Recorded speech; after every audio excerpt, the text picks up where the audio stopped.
We have been in the greyhound industry, my family, for the last 15 or 16 years. It's myself, my two sisters, Janine and Anna, and my dad.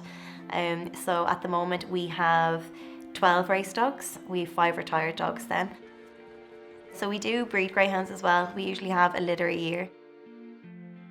I suppose the greyhounds aren't just a pastime or a hobby.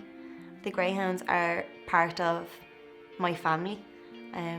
I have a lot to thank the greyhound industry and having the greyhounds for. I have a great connection and bond with my family, and I suppose the love and the devotion and the loyalty that we get back from the greyhounds is immeasurable, I think. And it's very hard when you're trying to defend an industry that means so much to you, because you don't want to get overly emotional, because it's quite frustrating to always have to defend or feel like you're defending something that you love so much. With the greyhounds, they're not just a normal 9 to 5, so they don't realise when it's Christmas Day, there's a wedding, there's a holiday, there's a funeral, there's any family occasion. So there's a lot of, I suppose, sacrifice that you have to give when you have them. My sister Janine is usually up at 8 o'clock.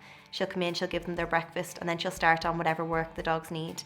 But by the time she has their breakfast done, them exercised, their dinner done, them groomed, them all cleaned out, it could be 3 o'clock and she wouldn't have even stopped for a break.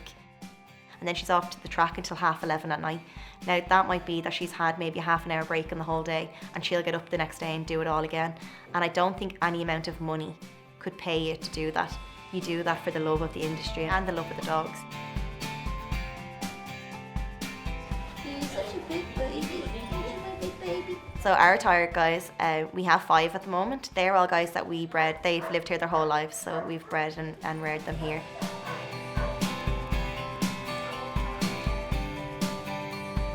They're part of the family, and they've been there so long, they'll be there till the end of their days as well.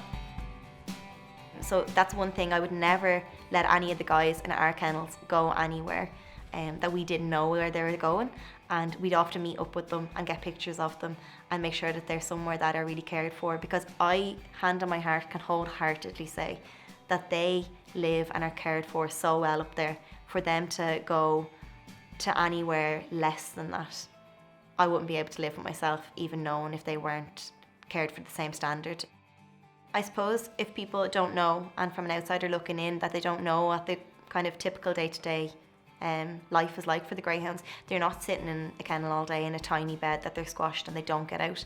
Like those guys, when they get up in the morning, I was going to say they get their pyjamas, but they wear a coat at night time. So we take their coats off, they go out to the bathroom, their kennels are cleaned out because they've been in there overnight, the same way as a normal pet dog would be in the house overnight. They go out to the bathroom. So if they have to go for a gallop, or they're going to go for a walk around the fields, or a walk out on the roads, or a walk on the beach, every single day, every dog that's in the kennel all has some part of exercise that's lined up for them. It's frustrating when people say greyhounds are forced to run. The greyhounds love to run.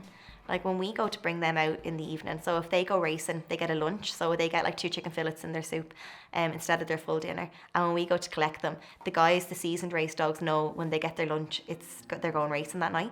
And when we drive up, the guys that all had their lunch, they'll be waiting at their door, waiting to get into the van to get to go. Like they absolutely love going, and they drag you into the track.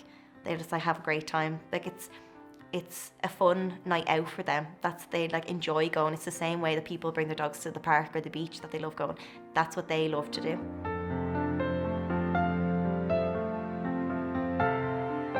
It's been very hard of late because of a lot of stuff that's been on the media.